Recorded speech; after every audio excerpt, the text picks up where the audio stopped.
Eh bien salut à tous et bienvenue sur Football Garden, c'est Bilal qui vous parle aujourd'hui. On se retrouve pour un tout nouveau débrief les amis, débrief du match de Conference League entre Chelsea et la Gantoise. Je suis encore malade, je pense que ça va un peu s'entendre à ma voix. Ça fait déjà 2 vidéos d'affilée que je suis malade, c'est la 3e vidéo même. Donc voilà, je m'excuse pour ma voix un peu cassée. Aujourd'hui on part de notre belle victoire ce soir en conférence contre la Gantoise. La Gantoise était pour moi notre adversaire le plus difficile sur les 6 matchs de Conference League qu'on aura à jouer. Franchement, on s'est plutôt bien débrouillé et on ramène les 3 points et c'est le plus important. Voilà, je vous affiche les stats pendant que je parle. On a été quand même vachement décisif offensivement, dans le sens où dès qu'on a cadré une frappe, c'était à 80% de chance qu'on allait marquer, honnêtement. Bon, au niveau des grosses actions à retenir, sur le premier but, c'est une très belle action collective, récupération haute de Disasi à peut-être 20-25 mètres du but adverse. Il récupère le ballon, il trouve Dewsbury Hall et là, KDH qui trouve une super passe qui casse complètement 2 lignes pour trouver Mudryk et Mudryk dans la profondeur qui vient mettre un centre pied droit dans le bon tempo, parfait, sur la tête, déposé comme un bonbon, sur la tête de Renato Veiga qui ouvre le score après peut-être 10 ou 11 minutes. Et voilà, on lance le match directement de la meilleure des manières et clairement on a eu le droit à un Chelsea de gala sur 20 minutes. Sur les 20 premières minutes, c'était un Chelsea de gala. Clairement, on aurait pu mettre 2-3 buts. Ça jouait bien, ça allait à gauche, à droite, il y avait des combinaisons, ça jouait vite, c'était superbe. Et malheureusement, on l'a vu, de la 20e à la 45e, c'était beaucoup moins bon. De la 20e à la 30e, il n'y avait plus rien qui se passait, ça bougeait plus. Voilà. Et de la 30e à la 45e, c'est la Gantoise qui s'est mis à attaquer. Et on a commencé à avoir chaud. Et directement, je vais poser quelque chose directement. Benoît Badiachil. Mais qui est ce footballeur, s'il vous plaît? Moi, je pense que là, sur le terrain, on n'a pas Badiachil. On a son cousin jumeau de je sais pas où, qui vient de je sais pas quelle cité. Peut-être il est à Monaco, hein, encore Badiachil. Ah, ils l'ont oublié dans l'avion. Il est parti à Monaco, vol retour. Je sais pas, c'est pas possible. Il était en vacances, il est pas revenu. Non, carrément, l'année dernière, il était nul à chier aussi. Ça fait 1 an et demi qu'on scoltine le mauvais. Depuis qu'il est revenu de blessure, c'est pas Badiachil, je crois. Parce que vraiment, le niveau de jeu, c'est grave. C'est grave, les amis, je pense sincèrement que c'est un des pires footballeurs que j'ai vu de ma vie depuis bien longtemps. Et sur le terrain, il y en avait un autre de mauvais footballeurs, on va en parler après. Mais Badiachil, honnêtement, que ce soit première mi-temps, deuxième mi-temps, il dégage rien. Sur les 20 premières minutes, il dégageait de la sérénité. Franchement, honnêtement, je vous dis la vérité. Sur le début de match, j'ai bien aimé Badiachil. Et à partir de la 25e, je crois il a fait une transversale qu'il a envoyée en touche. Et à partir de ce moment-là, il est devenu calamiteux. Et ouais non, Badiachil c'est très très compliqué. C'est très très compliqué Badiachil. Qu'est-ce que vous voulez, c'est comme ça. Et il est nul, hein. Il est nul, on peut rien y faire en fait. C'est juste qu'il est nul au football. Voilà, non seulement il a pas le niveau pour Chelsea, mais il a pas le niveau pour le football. Il a pas le niveau pour le football. Il y a un moment quand il y a un ballon qui part en profondeur, il n'y a pas de joueur de la Gantoise. Ok, il y a personne. Il y a un joueur qui est dans son dos, qui arrive en courant. Lui, il a peut-être 5 mètres d'avance. Il veut la jouer sur Jorgensen. Ok, le joueur de la Gantoise touche son dos avec ses mains. Il le pousse même pas, juste il touche son dos. Badiachil a déjà raté sa passe et quand il se rend compte que sa passe elle est complètement foirée, il fait genre, il commence à tomber. Non mais frère, relève-toi. Relève-toi cousin. Non mais là tu fais honte à tout le monde frère, tu fais honte à tout le monde. Franchement relève-toi, t'es un bonhomme, t'es pas un bonhomme. C'est trop une dinguerie de tomber comme ça, juste parce qu'il savait qu'il avait foiré sa passe, il voulait gratter une faute. Badiachil c'est terrifiant au niveau de Badiachil, mais en tout cas voilà, au niveau de la première mi-temps c'est à peu près ce qui s'est passé. À part Badiachil, je trouve que le reste c'est plutôt bien géré sur la première. Disasi c'est un peu un entre-deux quoi, il est capable du meilleur comme du pire.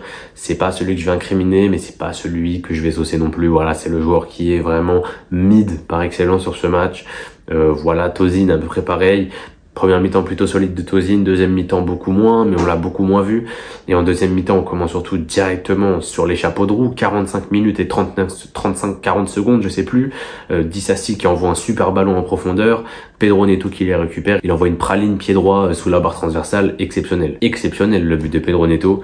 Et 2-0 du coup, ils reviennent à 2-1 directement 3 minutes après, je crois. Grosse lacune défensive sur le corner, je sais plus si c'est un corner ou un coup franc de base, mais le ballon du coup ressort, le bloc de Chelsea avance, du coup Watanabe, le défenseur de la Gantoise, était hors jeu, mais Watanabe il attend de se replacer les frères, il attend de se replacer, il y a personne sur l'action qui tourne la tête.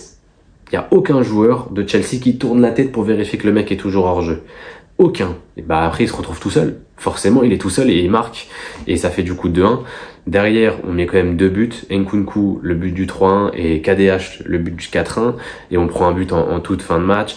Mais on va dire qu'on a quand même globalement dominé, hormis sur les 2 phases où on prend un but. Mais c'est un peu contre le cours du jeu à chaque fois. Et bah ça vient conclure une prestation que je trouve quand même plutôt réussie et aboutie. Et bah on prend 3 points. On entame parfaitement bien la Conference League et aussi on enchaîne je crois une 5e victoire d'affilée si je dis pas de bêtises, 3 en PL, la victoire en Carabao et celle-là en conférence, ça fait 5 victoires d'affilée pour nous et on a encore marqué 4 buts, donc on a mis quand même pas mal de buts sur les 5 derniers matchs. Je crois que si on compte 4 et 4, 8, 5, 13, 13 plus 3, 16, on a mis 17 buts sur les 5 derniers matchs. Donc voilà, on a une attaque de feu, sachant qu'aujourd'hui il y avait quand même Neto, Félix, Modric et Nkunku, hein. Il n'y avait pas les joueurs de base, donc Sancho, Palmer, Jackson et Madueke, même si pour moi Neto va passer devant Madueke d'ici peu, hein. D'ici peu on aura Neto, Sancho sur les côtés avec Palmer, Jackson devant, j'en suis certain, et Madueke passera dans l'équipe bis, dans l'équipe qui jouera la Coupe d'Europe, etc. Mais en tout cas voilà, ça c'était au niveau du film du match. Je vous ai déjà mis les stats, ouais, je vous ai déjà mis les stats. C'est vrai que j'ai même pas parlé de la compo, mais on va en parler après, on parle du coup forcément des notes, mais juste avant je suis obligé de parler de quelque chose. Les amis, je sais pas qui c'est. Je connais pas son nom, même son blaze, je l'ai oublié. Mais s'il vous plaît, que quelqu'un le retrouve. Non, parce que là, peut-être qu'après le match, il va faire quelque chose, il va faire une folie. Le gardien de la Gantoise. Il est nul. Mais quand je vous dis qu'il est nul, je n'ai jamais vu un gardien aussi nul de ma vie. Et j'ai vu Kepa en 2021, je sais plus. Mais j'ai vu la saison de Kepa là, où il fait une saison de merde là. Je l'ai vu ce Kepa, je le jure que ce Kepa là est meilleur que le gardien de la Gantoise ce soir. Le gardien de la Gantoise ce soir, c'est très simple. Sur le but de Renato Vega, il peut faire mieux en vrai, mais vas-y, on va pas l'incriminer. Sur le but de Neto, il peut la sortir. Le but de Nkunku, j'en parle même pas. Et le but de KDH, je pense que c'est le pire des 4. C'est une dinguerie. Le gardien là, il a fait une dinguerie. Je sais même pas si on a fait plus que 1,5 XG sur le match. Et on a mis 4 buts, c'est pas pour rien. Le gardien, on lui tirait dans les pieds. Juste on lui tire dans les pieds. Je crois qu'à la place des pieds, il a des mains, je sais pas. Peut-être... Non, bah non, forcément, il a pas de mains, mais peut-être qu'à la place des pieds, je sais pas, il a peut-être des bottines. Il a des Timberland, des Caterpillar peut-être aux pieds. Peut-être il a des Caterpillar. Ah, mais si c'est le cas, je comprends. Mais c'est pas possible. C'est pas possible d'être nul avec ses pieds comme ça. Le mec, sur les 3 buts, Neto, Nkunku et KDH, il peut sortir les 3. Il peut carrément sortir les 3. Et surtout, Nkunku et KDH, pour moi, les deux, il doit les sortir. C'est même pas une question. C'est une dinguerie d'être nul. C'est une dinguerie d'être nul comme ça. C'est ton poste d'arrêter des tirs, t'es nul comme ça. Et bref, on va pas en parler plus. C'est pas dans notre équipe, donc bon, au final pour nous tant mieux, mais voilà. Au niveau des entrants, t'as Eric Georges, très intéressant. Gouillou un petit peu invisible, mais on va en reparler de Georges après. Gouillou un peu invisible malheureusement. Il a pas eu grand chose à se mettre sous la dent malheureusement. Et du coup bah voilà, ça vient du coup conclure un peu l'analyse du match. Victoire solide, victoire intéressante et victoire importante aussi dans la continuité de gagner plusieurs matchs d'affilée. On a Forest dimanche avant la trêve. Si on les bat, ça fera 6 victoires de suite avant d'aller jouer Liverpool à Anfield. On sera plein de confiance.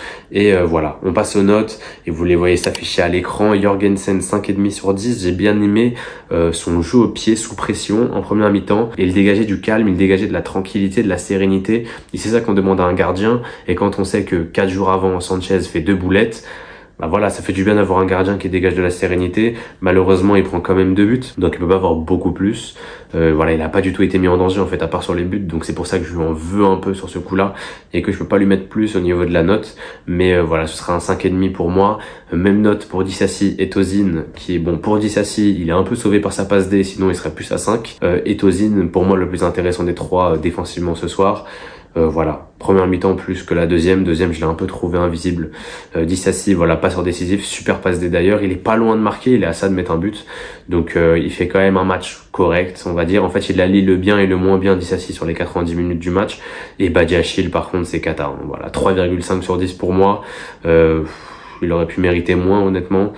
En début de match, ça allait en fait. C'est pour ça que je suis un peu déçu. C'est pour ça que je suis un peu deg parce que sur les 20-25 premières minutes, honnêtement, Badiachil, ça allait. Je trouvais qu'il dégageait de la sérénité. Voilà, il allait sur les ballons, il allait au contact. Il avait pas peur en fait. Il avait pas peur. Et à partir d'un moment, je sais pas ce qui s'est passé. Il y a eu un déclic et il s'est arrêté de jouer. Il s'est arrêté de jouer. Il y a un moment, je pense que c'est Archie Brown qui part en courant et Badiachil, Badiachil qui s'arrête. Badiachil, il est accroché au sol, il bouge plus. Il s'est mangé un petit pont, il a pas bougé. Il a pas bougé. On dirait quand t'es au City contre ton pote, 1 contre 1, tu manges un petit pont, tu bouges plus. Tu te dis ça y est, je bouge plus, c'est terminé pour moi. Là, il a fait pareil. Il avait une liane peut-être accrochée à sa chaussure encore. Peut-être, je sais pas. Peut-être qu'il a vu un fantôme. Peut-être il avait un fantôme, il a arrêté de bouger. Ah, je sais pas. Honnêtement, je me pose des questions sur l'action là de Badiachil. Vous l'avez tous en tête. Si vous avez regardé le match, vous l'avez tous en tête. Malheureusement, je pourrais pas vous retrouver l'image comme ça, surtout du tac au tac dans un débrief à chaud.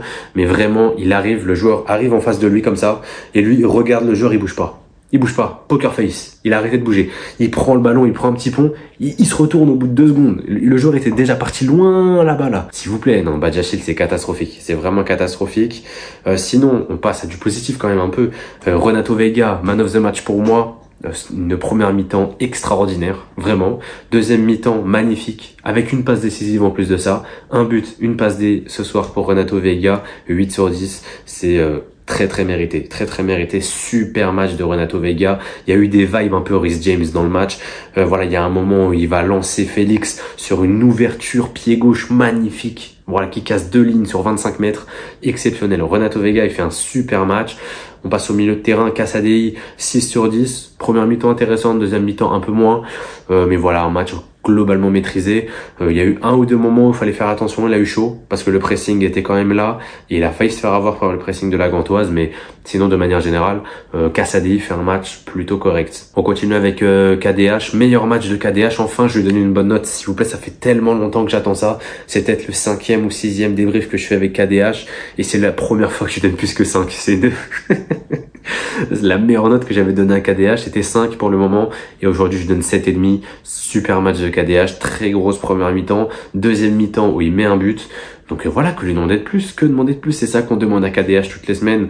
Bon voilà, il va jouer avec l'équipe B, hein, donc on va lui demander ça à tous les matchs de Conference League plutôt. Mais voilà, très bon match de la part de KDH, 7,5. Sur le quatuor de devant, Mudryk, 6,5. Super match de Mudryk les amis, très bon match. J'ai beaucoup aimé, sa première mi-temps est vraiment bonne. Claque sa passe D pour Veiga. Deuxième mi-temps un peu moins bonne que la première, mais voilà, il est dans le 1 contre 1, il est dans le duel. Bah, les amis, Mudryk, c'est très intéressant ce soir. Il a pris quelques points. Je pense que, bah, clairement, en Coupe d'Europe, en Cup, etc., on aura Mudryk et Madueke pour moi sur les côtés. C'est déjà clair et net. Pour moi, il n'y a pas de débat. Super match de la part de Mudryk qui mérite une bonne note. Joao Félix 6,5 aussi, pareil que pour Mudryk. Excellente première mi-temps, deuxième mi-temps un peu moins, voilà, comme Mudryk. Il s'est un peu effacé, beaucoup de dribbles tentés honnêtement, mais voilà, c'est aussi ce qu'on lui demande, hein. C'est aussi ce qu'on lui demande à Félix, c'est de créer du jeu, c'est de faire des dribbles, c'est d'essayer d'éliminer son adversaire en 1 contre 1. Et malheureusement pour Félix, il était très rarement en 1 contre 1 et il a subi beaucoup de plaquages de défenseurs de la Gantoise. Donc voilà, ça explique aussi le fait qu'on l'ait un peu moins vu en deuxième, mais 6,5 sur 10, c'est un match relativement maîtrisé pour Félix. Je donne la même note à Nkunku devant, Nkunku bien aidé par son but, voilà, 6,5 mais bien aidé par son but, sinon on est sur un 5,5, une première mi-temps où il est invisible, une deuxième mi-temps où voilà, il a joué 30 minutes je crois sur la deuxième, peut-être 35, où j'ai trouvé déjà beaucoup plus intéressant. Il faisait beaucoup plus de mouvements de gauche à droite, des courses croisées pour trouver la profondeur dans le demi-espace. Bref, voilà, j'ai beaucoup apprécié. Mais bon, ça vient pas enlever le fait qu'en première mi-temps, il a touché 4 ballons, donc il était clairement invisible. Mais il plante. Voilà, son 7e but de la saison, c'est le meilleur buteur de Chelsea cette saison, devant Cole Palmer. Voilà, 7 buts pour Nkunku. Et voilà pour lui. Et enfin Neto, 7,5. En première mi-temps, je trouvais que c'était lui le plus remuant sur son côté. Voilà, j'ai trouvé vraiment très remuant. Ça allait très vite. Voilà, ça allait très vite. Ça faisait des gauches, droites, des dribbles, ça y allait, ça revenait, ça réallait. C'était magnifique. Franchement, il aurait mérité d'avoir une passe D ou 2, clairement. Et en deuxième mi-temps, il claque un super but. Et malgré ça, il continue derrière à faire les efforts défensifs. Il y va avec toute sa hargne et toute sa puissance. Pour moi, être titulaire contre Nottingham dimanche, côté droit, avec du coup côté gauche, logiquement Sancho. Mais voilà, super match de Neto. Et du coup, qui finit son match avec une note de 7,5. Et sur le banc, Gouillou 5, Georges 5,5. 5,5. Et voilà pour les notes. Voilà. On passe à quoi? Ouais, c'est les conclusions de la vidéo. Ça y est, je suis fatigué, hein, carrément. Je pensais qu'il y avait une autre étape. Voilà, je vous affiche le classement, même si c'est très anecdotique. Je sais pas à quelle place on est, j'ai pas regardé, mais je sais qu'avec 4-2, normalement, t'es quand même plutôt haut dans le classement. Au niveau des autres résultats, j'ai vu que le Real Betis avait perdu son premier match contre Varsovie. Ils ont perdu 1-0. Donc ça, c'est intéressant. Voilà, faut quand même le souligner. La Fiorentina a gagné. C'est les deux seules équipes qui sont à peu près potables et qui peuvent nous sauter, honnêtement, sur un match aller-retour de Coupe d'Europe. Donc voilà, je regardais un peu les résultats des deux. Voilà. On se retrouve du coup peut-être samedi matin, je pense samedi matin, enfin vous peut-être vers midi 13h, hein, mais vous avez compris, moi je vais tourner ça le matin pour l'avant-match de Nottingham. Ça fait longtemps que j'ai pas fait d'avant-match, mais avec les cours etc, c'est compliqué de caler un avant-match, soit un mercredi, soit un vendredi, sachant que j'ai cours. Donc voilà, là l'avant-match le samedi c'est largement plus faisable, et on se retrouvera sinon dimanche pour un débrief du match contre Nottingham. En tout cas voilà, je vous laisse là-dessus. C'était Bilal de la chaîne Football Garden, portez-vous bien et la paix sur vous.